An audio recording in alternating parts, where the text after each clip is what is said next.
Bon, d'habitude, chaque soir, c'est un coup de gueule, mais là, c'est un super coup de cœur. C'est Éric Bellil.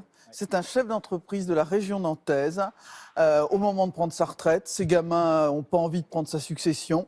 Il se dit, moi, je peux vendre mon entreprise, je peux la vendre à peu près 10 millions d'euros, tranquille, je me barre, mais je sais que derrière tout ça, le repreneur, il va virer 25% du personnel, il a 45 employés. Et il décide qu'il va faire en sorte que ce soit ses salariés qui reprennent son entreprise à un prix évidemment défiant toute concurrence. Puis il va lui-même se porter caution, c'est-à-dire qu'il va donner 1,75 million de garantie à la banque qui peut perdre. Et il annonce ça à ses salariés dans un moment d'émotion évidemment considérable. Il fait comme ça, cadeau, bon, je sais pas, de 4 à 8 millions d'euros. Oui, c'est incroyable.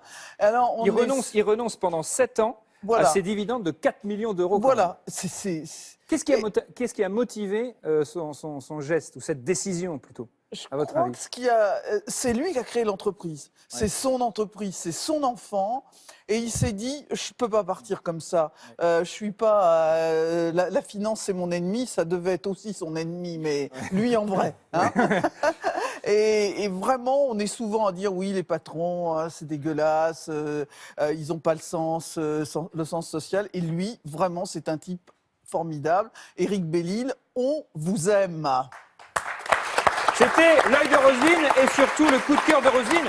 En plus, il faut préciser que c'est une entreprise qui marche bien. C'est une PME nantaise qui est spécialisée dans l'équipement de bureau, 45 salariés, 8 millions de chiffre d'affaires annuel, et son chiffre d'affaires a augmenté de 25% l'année dernière. Donc c'est pas rien. C'est très rare de voir ça, Isabelle Saportin. Non, mais c'est génial. Mais voilà, Roselyne a tout à fait raison. C'est un bel exemple et c'est chouette. Et c'est vrai que de toute façon, on ne réussira pas la croissance sans que, effectivement, petits patrons, salariés, nous tous, on soit main dans la main. Donc c'est des beaux exemples. De temps en temps, voilà. Un coup de cœur, ça fait du bien. Alors, c'est vrai que le mec vend des armes et de la drogue, mais bon, c'est pas grave. Mais non, il vend des armes, il vend des équipements de bureau. Vous voyez, vous avez le mauvais esprit.